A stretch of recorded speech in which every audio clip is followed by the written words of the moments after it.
अस्सलाम वालेकुम everyone, back to my channel नारी की शक्ति। आई होप आप लोग कैसे हैं। मैं भी ठीक हूँ अल्हम्दुलिल्लाह, आप लोग की दुआ से। चलिए आज की वीडियो में बताऊंगी। जानते हैं दोस्तों, कभी कभी हालात है ना किस मोड़ पे ला के खड़े कर देते हैं, बता नहीं सकती। तो जैसा कि मैं नेक्स्ट वीडियो में आपको बताई थी कि मेरी खुशी इमोशनल में बदल गई है ना।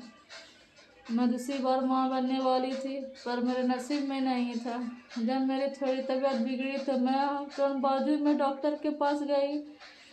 वो मैं थोड़ा वो लेडीज डॉक्टर के पास गई तो वो थोड़ा बोली कि ऐसा सिचुएशन है तो तुम आगे जाओ, है ना, कोई हॉस्पिटल में, क्योंकि मेरे पास मशीन सब नहीं है कि क्या पोजीशन है, नहीं है, क्योंकि हल्की फुल्की मुझे ब्लीडिंग हो रही थी।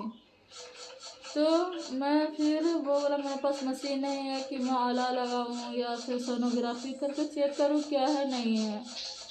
तो वो हमसे जितना पूछना था पूछी, वो डॉक्टर का नाम स्वाति है, जितना पूछना था वो पूछी, मेरा बीपी चेक की, सब मेरा सब कुछ नॉर्मल था। फिर उसने उस डॉक्टर राज गोविंद नर्सिंग होम हॉस्पिटल जाने को बोली। खुद स्वाति मैडम ने फिर वहाँ फ़ोन की, मेरा एक ऐसा पेशेंट आया है, मैं वहाँ भेज रही। तो फिर मैं वहाँ गई, हॉस्पिटल गई।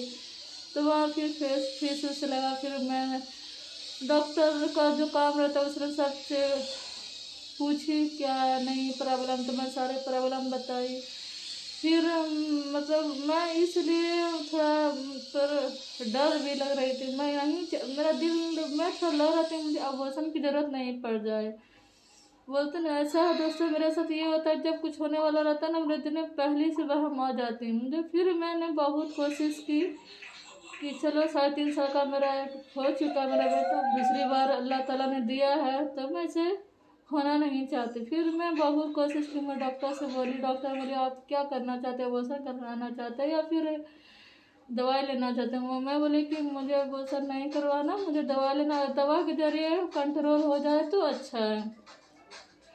तो वो चेकअप का बीपी सब कुछ मेरा सही था। वो दवा दी, दवा भी खाई मैं, दवा चल 10 दिन के बाद 10 दिन के लिए दवा थी, 10 दिन में दवा खाई। फिर गई तो मेरा बेटा से जी बहुत कम मतलब कम था, तो इसके लिए उसने इंजेक्शन भी लगाई बेटा से जी बढ़ाने के लिए। फिर बोलते किस्मत में नहीं था, नहीं संभाल पाया। तो जैसे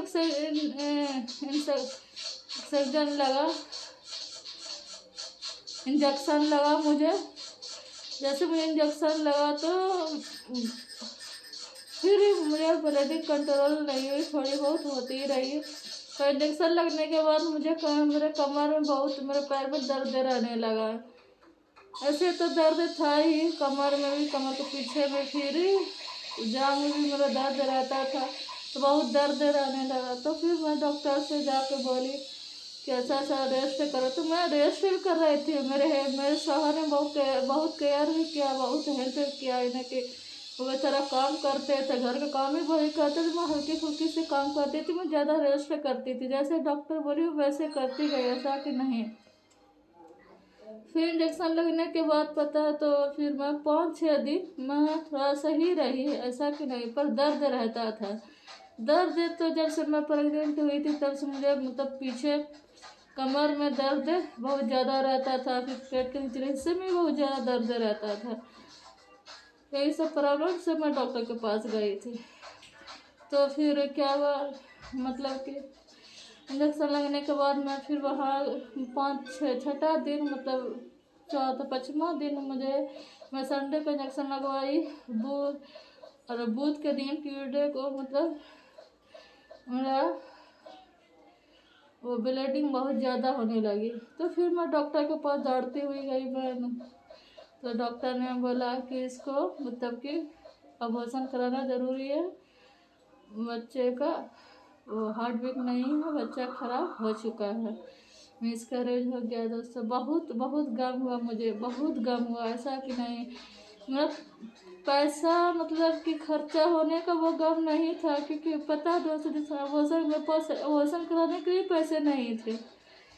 ऑपरेशन के लिए भी मेरे पास पैसे नहीं थे। मैं हॉस्पिटल से वापस आ गई, पैसा का इंतजाम करती तभी तो ऑपरेशन कराती। 20-22 हज़ार की ज़रूरत थी।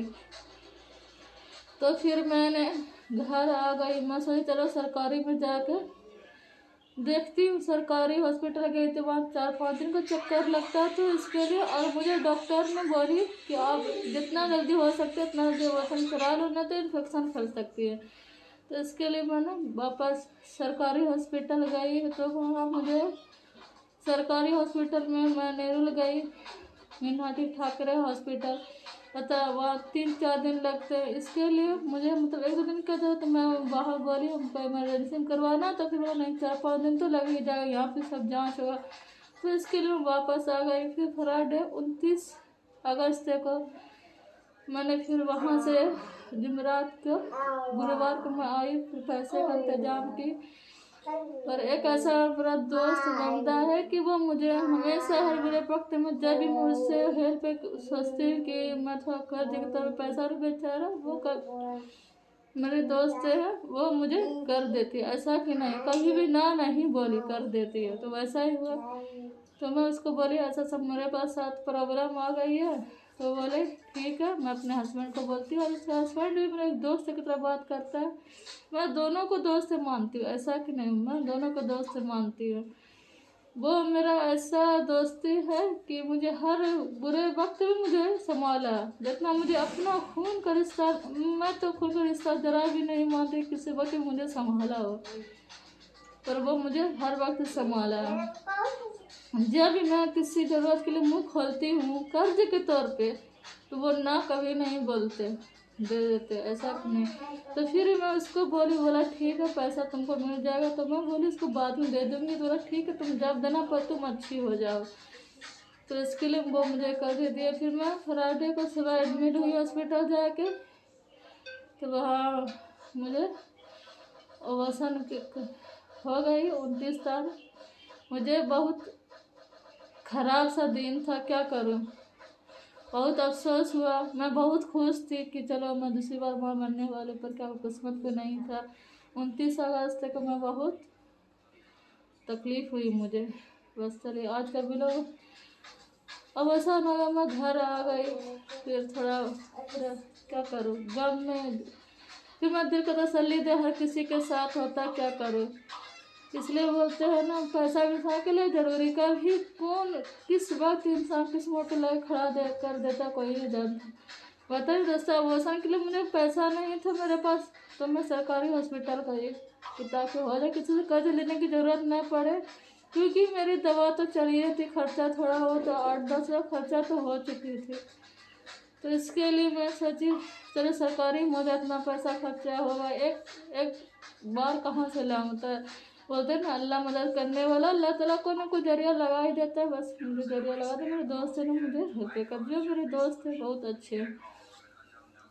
वैसा हो गई 29 अगस्त तक। बस आज का ब्लॉग इतना ही। प्लीज़ मेरे वीडियो कैसा लगा आप लोग सपोर्ट कीजिएगा, कमेंट कीजिएगा, वीडियो को लाइक कीजिए। वाह अल्लाह हाफिज़, अस्सलाम वालेकुम।